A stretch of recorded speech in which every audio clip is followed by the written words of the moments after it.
Hello students, let's start with your next topic of your syllabus in the life process. So today I am starting with the first topic in your human physiology, and that topic is your digestive system.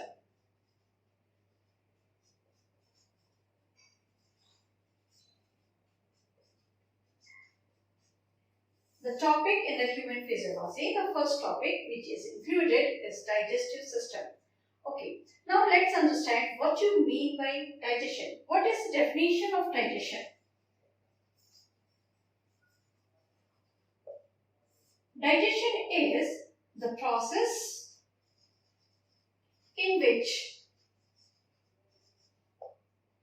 the food, biologically we are saying the food is nothing but we can say they are the complex organic substances. So what is food? It is complex organic substances.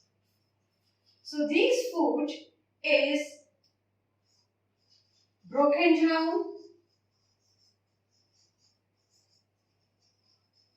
into its simpler form or into its, or you can say into nutrients.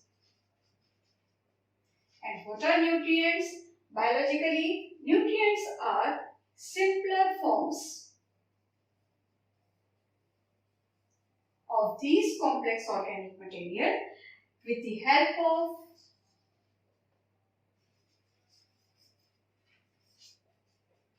enzymes,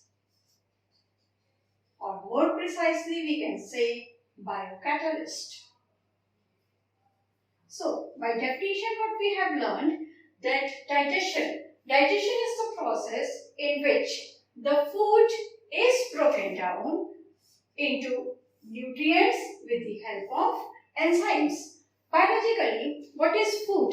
Food is complex organic substances. So what is this complex organic substances are? These complex organic substances are in the form of proteins, in the form of carbohydrates, and in the form of lipids. So the complex organic substances includes proteins, carbohydrates, and lipids. So when these complex substances are broken down, what we are saying? They are broken down into their simpler forms. So what is the simpler form of protein? That means the protein will be broken down into amino acids. The carbohydrates will be broken down into their monosaccharides unit, and the lipids will be broken down into their fatty acids and glycerols as a monomeric unit or in their simpler form. How they are going to broken down? They are broken down with the help of enzymes. What are enzymes? These are acting as biocatalyst. Biocatalyst means what are catalyst? Those substances which increases or decreases or which changes the rate of reaction which is in which they are part of without being changing themselves. So enzymes here helps the process to speed up without undergoing any specified transformation. So digestion is nothing but the process of conversion of food or broken down of food into its simpler form with the help of enzyme, that is called as digestion.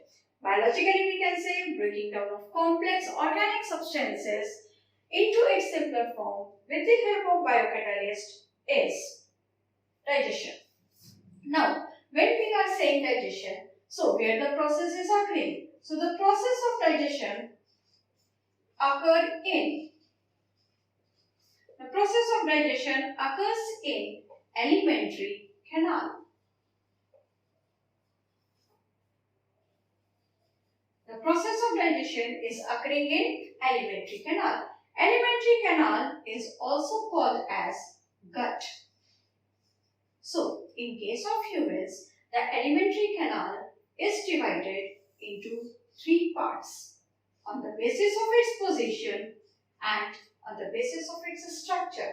We are dividing alimentary canal or the gut of humans into three parts: front part, middle part, and the last part. Front part, that is anterior part, it is known as foregut. Middle part, it is called as midgut. Posterior part, it is called as hindgut. So, anterior, the foregut, middle, midgut, hindgut or the posterior part. Now, the foregut includes our buccal cavity, the pharynx and esophagus. So, the foregut includes three parts: buccal cavity, pharynx, esophagus. Now the midgut. Midgut includes only single structure which we commonly known as stomach. Hindgut includes intestine.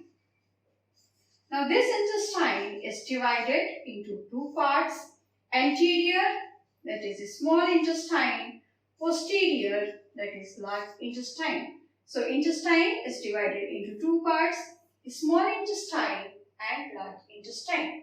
Small intestine is anterior, large intestine is the posterior most part of our alimentary canal or gut.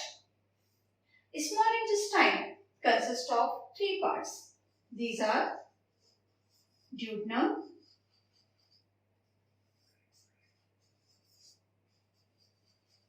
jejunum and ileum. While the large intestine consists of three parts, these are cecum, colon and rectum. So, small intestine having three parts: duodenum, jejunum, ileum. Large intestine having three parts: cecum, colon and rectum. Here, the alimentary canal of human is commonly called as open tube. The alimentary canal of humans is called as open tube. Why? Because its both ends are opening outside. Its both ends are opening outside. That is, the anterior opening is mouth and the posterior opening is anus. So, both the ends of our alimentary canal or gut are opened or communicating to exterior. The anterior, आगे का portion, that is mouth. Posterior, last portion, that is anus. Suppose if the tube is closed at one end, it is opening only from one side and closed at the other end. Such type of tube or such type of canals will be called as closed tubes. So our alimentary canal is an open tube. So we have divided our gut into foregut, midgut and hindgut. Let's start with each topic. So I am starting with first foregut. In this, the first part which is present is called as buccal cavity.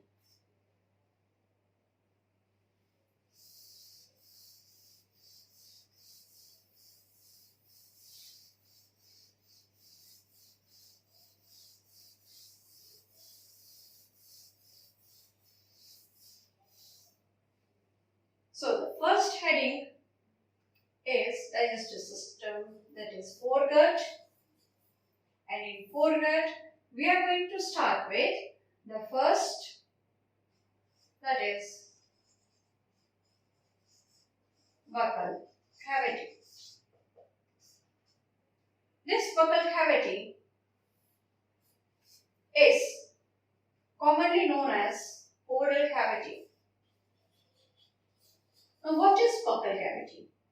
Okay, buccal cavity is the first part of our alimentary canal or gut. It is a small chamber. It is opening outside by a transverse slit or an opening known as mouth.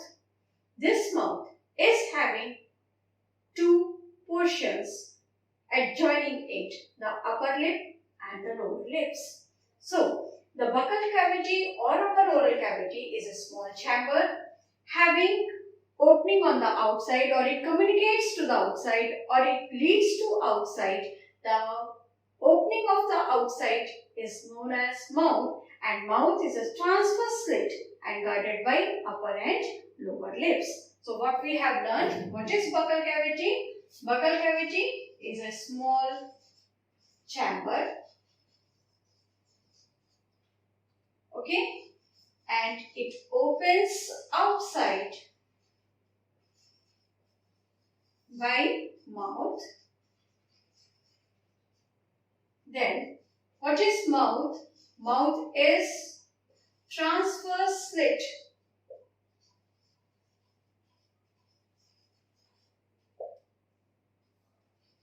and it is guarded by lips. So in short we can say buccal cavity is a small chamber. It opens outside by mouth, and mouth is a transverse slit guarded by lips. Now the buccal cavity is consisting of three parts: the roof, the floor, and the lateral walls.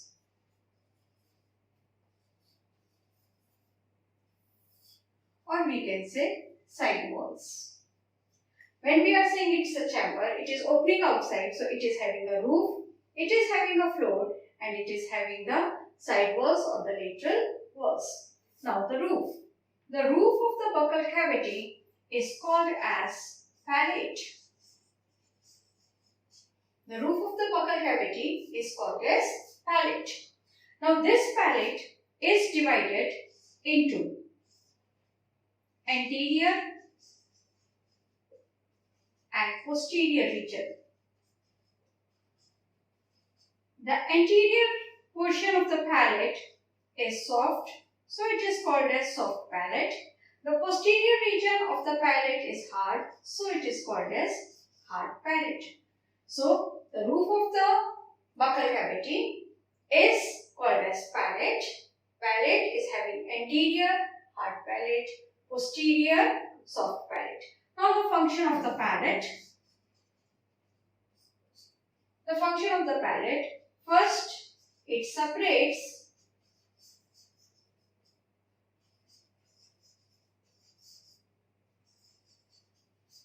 nasal cavity from oral cavity, and secondly it holds the food during mastication. So we are having two functions of the palate. First is it separates your nasal cavity from the oral cavity, that is cavity of nose is separated from the cavity of mouth in a layman language. It is by the means of the roof of the buccal cavity known as palate, and secondly the function is it holds the food at the time of mastication. Now the second portion of the topic is floor. So the floor of the buccal cavity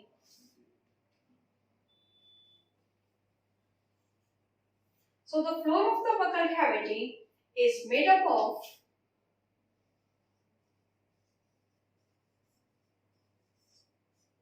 tongue.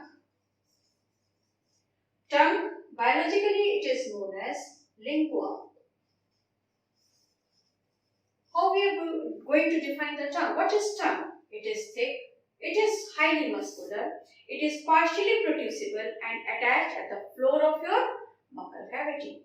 So what is tongue? It is thick, it is highly muscular, partially producible and attached to the floor of the buccal cavity. It is partially conical, slightly conical. Then on the tongue there are many projections, or we can say the tongue,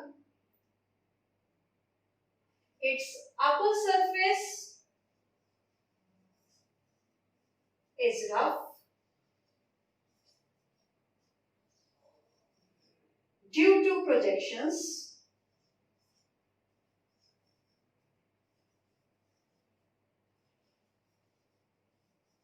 These projections are known as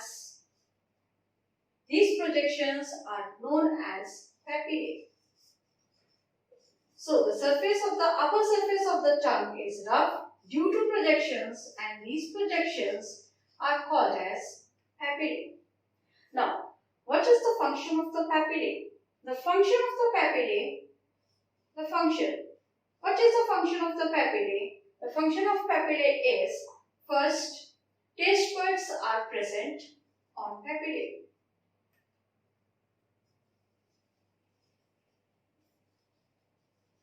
Taste buds are present on it, and second, holds the food at time of mastication.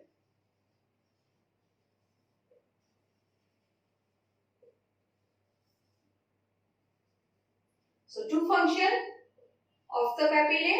First is, it is the area, it is the projections where the taste buds are located on the tongue, and second function is that it holds the food at the time of mastication.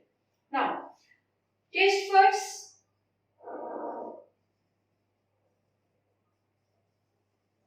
these are basically chemoreceptors, okay, and they are of 4 types in case of humans. The 4 tastes which we get, that is sweet, sour, salty and bitter. Now, where the position of these taste buds are? We know they are present on the papillae, but more appropriately we can say, if I am saying this is our tongue, a representation of our tongue, slightly conical projection, then we can say that at the tip there is aggregation of sweet taste buds. On the lateral sides we are having sour. In this middle area we are having salty taste, and finally the posterior most region is having more concentration of the bitter taste buds. So these are the location or the position of the taste buds where they are maximally located. It doesn't mean that the taste buds are present, this type of taste buds are present only in taste regions. No. These are distributed throughout your surface of the tongue, upper surface of the tongue or lingua, but concentration of these taste buds are more in these specified areas. So these are the 4 different types of taste buds which are present on the tongue. Now, what is the function of our tongue? So if we ask the function of the taste buds, nothing, to taste the food. Okay, so now we are saying about the function of tongue or function of lingua. First function is tasting of food, or it tastes the food. Second function is helps in speech. Third function for swallowing. Fourth function helps in mixing saliva, and fifth function for cleaning of oral cavity. So these are the 4 functions of the tongue. First, as we know, for tasting the food. Second, it helps in speech. Third, it also helps in the process of swallowing, whether it is saliva or liquid food or the solid food, whatever is to be swallowed will be helped by our tongue. Next, it helps in mixing the saliva when the food is chewing or when the food is masticated. It mixes the saliva and brings the food continuously below the teeth so that they get masticated or chewed properly. Fifth function is cleaning of oral cavity. That means whatever the bits and parts which are being left after chewing, after mastication, after swallowing is being cleaned in the oral cavity with the help of tongue. Naturally, with the help of tongue. So this is the floor of our buccal cavity. Last is the lateral walls or the side walls which surrounds our buccal cavity. So we have learned the roof, that was palate. On the floor we are having tongue, and on the side to form a chamber, because it's opening outside, posteriorly it's opening into pharynx region, but on the side wall, the wall is made up of cheeks, gums and teeth. So we are moving to the next part of the buccal cavity.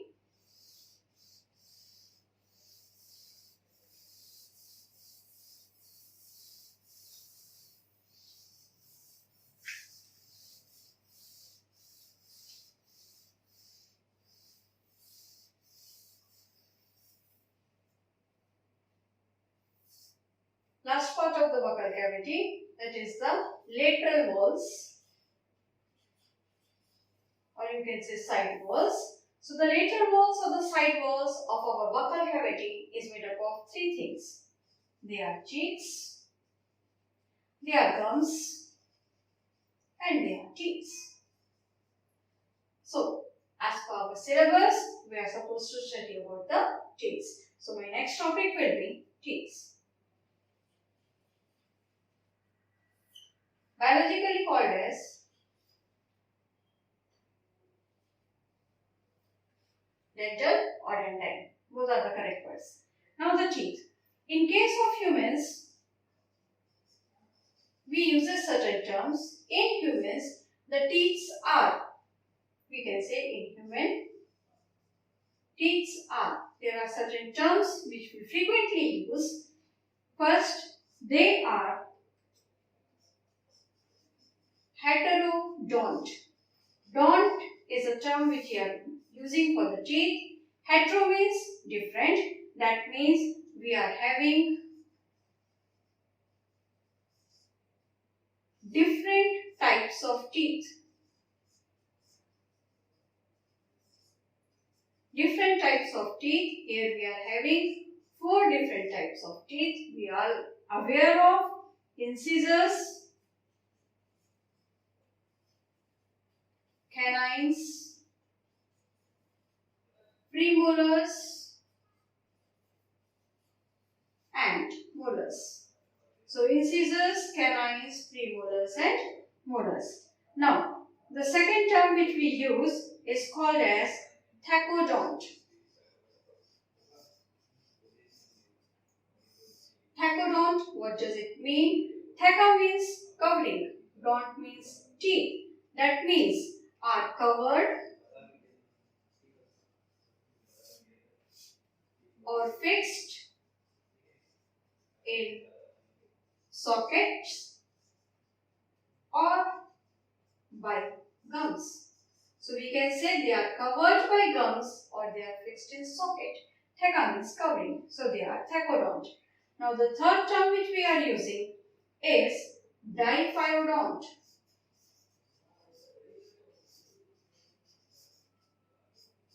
Diphyodont. Di means 2. Phyo is phylogeny or the life cycle and dont is teeth. That means they appears 2 times in life.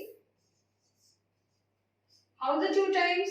First as milk teeth and second as permanent teeth. So first as milk teeth and second as permanent teeth. So teeth, biologically they are defined in case of humans as heterodont, thecodont, diphyodont. What does it mean? We have studied hetero means different, dont is the terminology used for the teeth. So heterodont having 4 different types of teeth. Thecodont, theca means covering, that means the teeth of humans are covered by gums or present in bony sockets. And then diphyodont, di means 2, 5 is phylogeny or the life, and dont is teeth. That means they appear twice in the life of a human. First as a milk teeth or the deciduous teeth, and then as a permanent teeth. Now let's study about the structure of the teeth.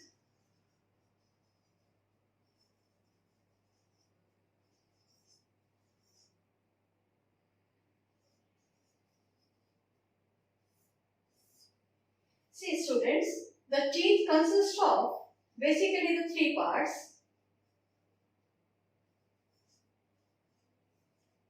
It basically consists of 3 parts. First is crown. Second is neck. And third is root. Basically the teeth consist of only the 3 parts, crown, neck and root. What does it mean? See, the crown is the region which is appearing above the surface of the gums, or which is the only visible part of the teeth is the crown. Neck, it is that portion of the teeth which is embedded or which is present in the bony socket, or you can say which is covered by the gums. Root, root is that portion of the teeth which is present in our jaw bones. Okay, the jaw bones, the portion of the teeth which are embedded or which is present in the jaw bones, that portion of the tooth are called as root. So it consists of 3 parts, crown, neck and root. Let's, with the help of diagram, let's see.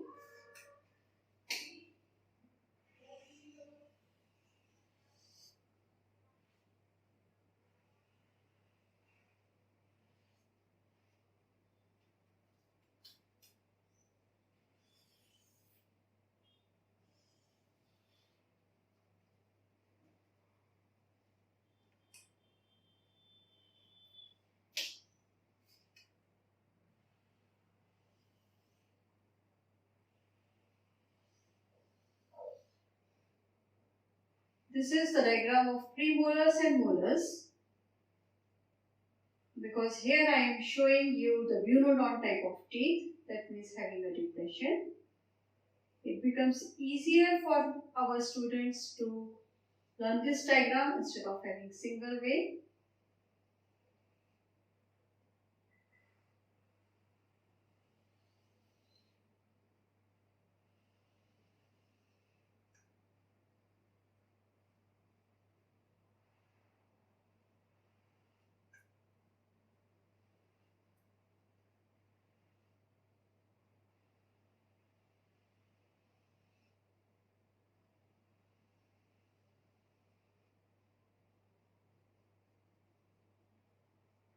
This is a very important diagram which is being asked in your board examinations, frequently asked in your examinations, and those aspirants which are thinking of themselves of becoming the doctors, the life saviors. So this diagram makes very important part of your syllabus.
Now see, this is the structure of a tooth. This portion of the tooth is called as enamel. It is white, crystalline, opaque and non-living part of the tooth. It is the hardest part of our tooth and it requires fluorine for its strength. So enamel, outermost, only visible part of the tooth, white, crystalline, opaque, and its hardness is by means of fluorine and it is a non-living structure. Now, the living structure which is represented over here is called as dentine. This structure is dentine. This is proteinaceous rich structure made up of cells, living cells, which helps in the growth and functioning and maintenance of the teeth. These dentine encloses a cavity. This cavity is known as pulp cavity.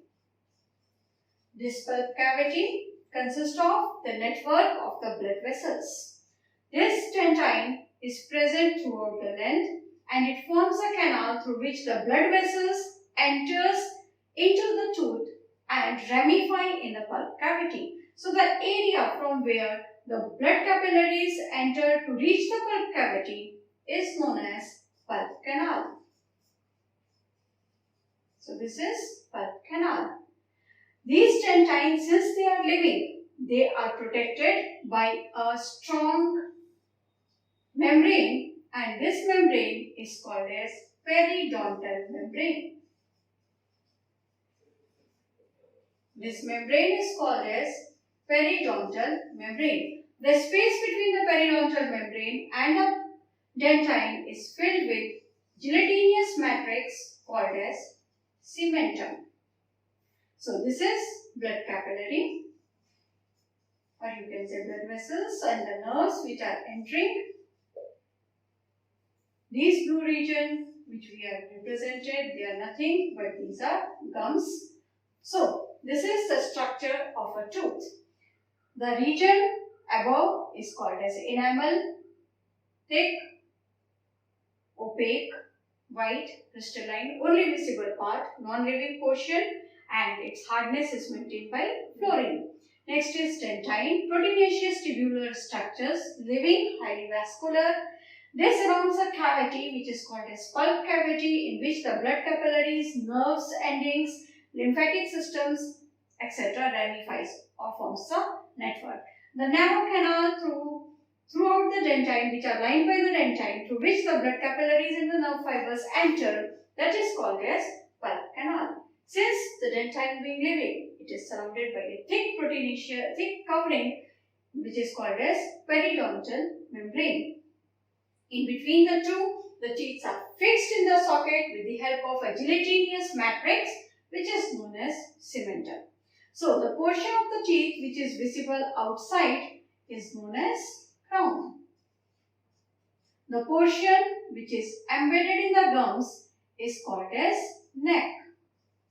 And the portion which is embedded in the bony region is known as root.